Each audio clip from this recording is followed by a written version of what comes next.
ব্যক্তিৰ কথা নকওঁ, কংগ্ৰেছে সদায় সংখ্যালঘু সমাজক তুষ্টিকৰণৰ এটা ৰাজনীতি তেওঁলোকে বহু দিনৰ পৰা কৰি আহিছে।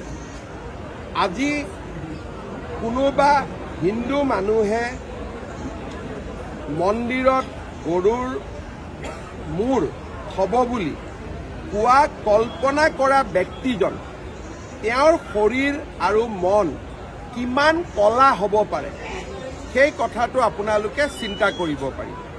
কোনোবা সদাশয় ব্যক্তিয়ে যদি এনেকুৱা ষ্টেটমেণ্টৰ বিৰুদ্ধে পুলিচত কেছ দিয়ে, আমি তেখেতক সুধিম যে আপোনাৰ লগত কি প্ৰমাণ আছে।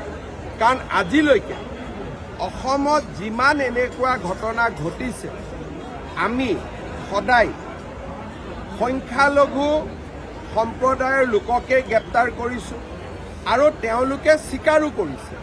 আৰু এইটোও সঁচা যে সংখ্যালঘু লোকসকলৰ বহু সংখ্যকে এনে ঘটনাক সমৰ্থন নকৰে আৰু তেওঁলোকে সমালোচনাও কৰে। এনেকুৱা নহয় যে সকলো সংখ্যালঘু জড়িত আছে, কিন্তু এছাম লোকে এনেকুৱা কাম কৰে যাক ৰাইজে কেতিয়াও সমৰ্থন নকৰে।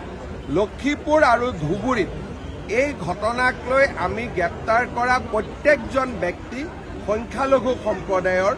ইয়াত আমি কোনো হিন্দু লোকক বিচাৰি পোৱা নাই।